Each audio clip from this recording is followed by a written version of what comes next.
अक्सर ऐसा देखा गया है कि जब भी कपल्स रिलेशनशिप में साथ में होते हैं तो कहीं ना कहीं उनके आपस में फिजिकल रिलेशंस भी बनते हैं। और फिजिकल रिलेशंस बनने के बाद अगर उनकी शादी हो तो ठीक, और अगर लड़का शादी का वादा तोड़ देता है या लड़का शादी नहीं कर पाता है तो लड़की की तरफ से 376 आईपीसी में एफआईआर दर्ज होती है और अल्टीमेटली 376 में उस लड़के को सजा होती है। 2023 में honourable supreme court of India के पास ऐसा एक मामला पहुंचा, तो उन्होंने डिटेल में इस लॉ को डिस्कस किया और बताया कि किस कंडीशन में इसको आप रेप मानोगे और किस कंडीशन में आप इसको कंसेंट रिलेशन मानोगे। इन सब बातों को जानने के लिए आपको देखना है ये डिटेल्ड वीडियो, जहां पर हम आपको बताएंगे कि सुप्रीम कोर्ट ने ऐसा तो क्या जजमेंट दिया है। नमस्कार दोस्तों, मैं हूं एडवोकेट पुनीता जोशी और आप देख रहे हैं लॉ फैक्टो, वो चैनल जो आपको जागरूक करता है आपके हर एक कानूनी अधिकार से। इस चैनल को सब्सक्राइब कर लीजिए ताकि आपको इस तरह की जानकारी मिलती रहे। और अगर आपके जीवन में भी कोई कानूनी समस्या है तो डिस्क्रिप्शन में अपनी कॉन्टैक्ट डिटेल्स दे रही हूँ, जिसके द्वारा आप मुझ तक या मेरी टीम तक पहुँच सकते हैं और समस्या का समाधान पा सकते हैं। शुरू करते हैं आज का ये खास वीडियो।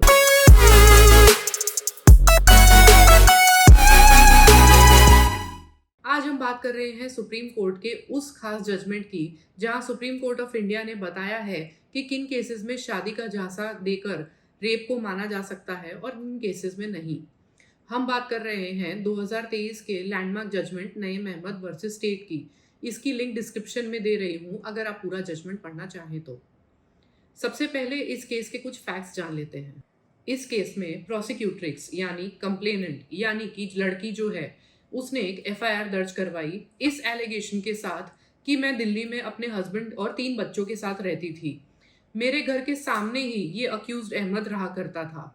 हम दोनों की आपस में लाइकिंग बढ़ी, हमारे रिलेशंस आगे बढ़े और उस अहमद ने कहा कि तू अपने हस्बैंड को छोड़ दे और अपने बच्चों को भी छोड़ दे और मेरे साथ शादी कर ले। ये शादी का झांसा जो उसने दिया, इसलिए अल्टीमेटली मैंने अपने हस्बैंड को डिवोर्स दे दिया, अपने बच्चों को छोड़ दिया और उससे कहा कि अब हम शादी कर सकते हैं। लेकिन जैसे ही मैंने शादी के लिए बोला तो अक्यूज ने यानी उस लड़के ने शादी करने से मना कर दिया और बोला कि अब मुझे तेरे साथ शादी नहीं करनी है और ये जगह छोड़कर मैं जा रहा हूँ। और वो उस प्लेस को छोड़कर किसी दूसरी जगह शिफ्ट हो गया। अब लड़की उस प्लेस पर भी गई जहां वो शिफ्ट हुआ था और उससे रिक्वेस्ट करी, लेकिन ना तो वो लड़का माना और ना ही उसके घर वाले। अल्टीमेटली विक्टिम ने सेक्शन 376 आईपीसी में एफआईआर दर्ज करवाई। एफआईआर दर्ज होने के बाद पुलिस ने इन्वेस्टिगेशन करी और सारे एविडेंस कलेक्ट करे और चार्जशीट फाइल करी। जब चार्जशीट फाइल हुई तो अल्टीमेटली लर्नर ट्रायल कोर्ट ने कॉग्निजेंस लिया और चार्ज फ्रेम करा और पूरी ट्रायल होने के बाद ट्रायल कोर्ट को लगा कि यस, इन्होंने शादी का झांसा दिया था, इसलिए ये रेप है और सेक्शन 376 में कन्विक्ट करना जरूरी बनता है। इसलिए अक्यूज को 10 साल की सजा सुनाई। अब अक्यूज सेशन कोर्ट के ऑर्डर को हाई कोर्ट के एपेलेट जुरिस्डिक्शन में चैलेंज करता है और कहता है कि ये जो सजा दी गई है ये सरासर गलत है। हाई कोर्ट ने उनकी बात को सुना और सजा को बरकरार रखा, लेकिन सजा का क्वांटम कम कर दिया, यानी 10 साल की जगह पे कोर्ट ने उसको घटाकर 7 साल की सजा कर दी। लेकिन अक्यूज्ड अब भी सहमत नहीं था, इसलिए अब वो अल्टीमेटली आया honourable supreme court of India के पास और उन्होंने अपील फाइल करते हुए सबसे पहले ये ग्राउंड रखा कि शादी का झांसा ये नहीं है, in fact it was a consensual relationship. हम दोनों के बीच जो भी हुआ वो अपनी दोनों की मर्जी से हुआ, ये कहीं भी और किसी भी कंडीशन में रेप नहीं हो सकता है। और उस लेडी को पता था that I am a married person, क्योंकि उसने खुद ने ही अपनी एफआईआर में ये बोला था कि वो मेरी नेटिव प्लेस आई थी और वो मेरी वाइफ से भी मिली थी। तो जब एक लड़की को पता है कि अगर मैं मैरिड हूं तो how can it be a false case of promise of marrying, और कैसे ये शादी का झांसा हो सकता है और कैसे ही ये रेप भी हो सकता है। अक्यूज ने एक अच्छी बात और कही थी that she is a matured married lady, she lives in a metro city, जहां पर उसको पता है कि क्या सही है और क्या गलत है। शी वॉज अवेयर कि इसके क्या क्या कॉन्सिक्वेंसेज हो सकते हैं। Honourable supreme court of India ने इन दोनों बातों को सुना और इस पर एनालिसिस करते हुए ये कहा कि इस केस पर जाने से पहले इसका बेसिक लॉ देख लेते हैं। Honourable supreme court of India ने सेक्शन 375 आईपीसी यानी रेप की डेफिनेशन को देखा और साथ ही साथ सेक्शन 90 ऑफ आईपीसी देखा जो कहता है मिसकंसेप्शन ऑफ फैक्ट यानी इस केस में कंसेंट की, उसको भी कोर्ट ने देखा। दोस्तों, सेक्शन 375 ऑफ आईपीसी डेफिनेशन देता है कि किन किन कंडीशंस को रेप माना जाएगा और उस डेफिनेशन ऑफ रेप के साथ 7 डिस्क्रिप्शंस दे रखे हैं और अगर कोई भी केस उन डिस्क्रिप्शंस में आता है तो वो रेप माना जाएगा।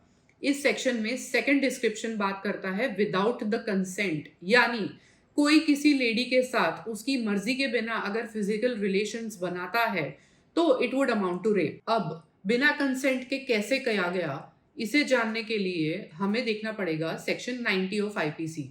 सेक्शन 90 ऑफ आईपीसी ये कहता है कि कोई भी लड़की अगर मिसकंसेप्शन ऑफ फैक्ट्स में आकर कंसेंट दे तो उस कंसेंट को नहीं माना जाएगा।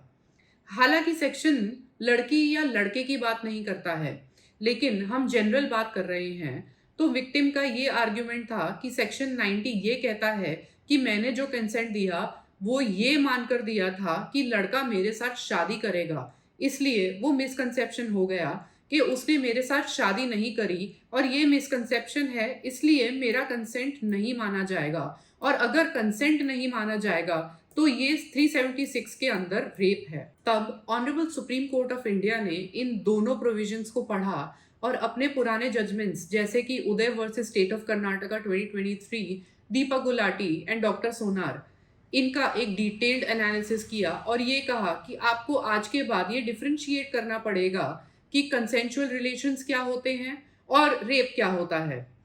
Honourable supreme court of India ने बोला कि जब भी कोई लड़का या लड़की आपस में रिलेशन बनाते हैं और अगर फर्स्ट डे से ही लड़के के दिमाग में यही है कि उसको उस लड़की के साथ सिर्फ रिलेशन बनाना है और शादी नहीं करनी है और वो उसको सिर्फ चीट करना चाहता है और वो लड़का सिर्फ इसी इंटेंशन के साथ आया है तो ये शादी का झांसा माना जाएगा।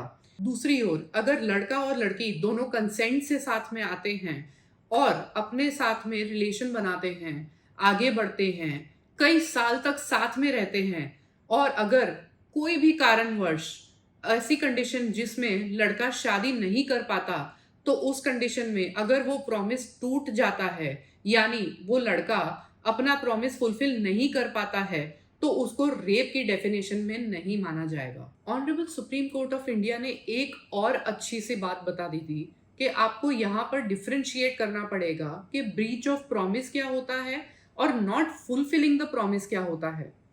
नॉट फुलफिलिंग द प्रॉमिस ये होता है कि जब आपका मन तो है आगे बढ़ने का बट बाद में सब्सिक्वेंटली कुछ ऐसी कंडीशंस रेज हो जाती हैं कि आप उस लड़की के साथ शादी नहीं कर पाते।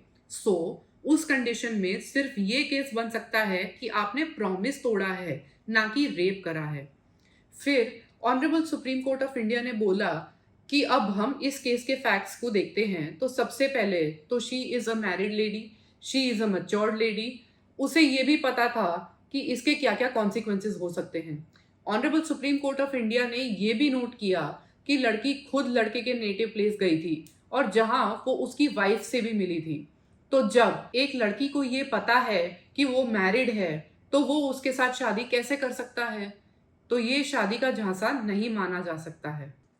Honourable supreme court of India ने इन सारी बातों को जानने के बाद और इन सारे फैक्ट्स को डिस्कस करने के बाद और लॉ को डिस्कस करने के बाद उस लड़के को, जिसको ट्रायल कोर्ट ने 10 साल और हाई कोर्ट ने 7 साल की सजा दी थी, उसको फाइनली एक्विट करा, यानी उसको बाइज्जत बरी कर दिया।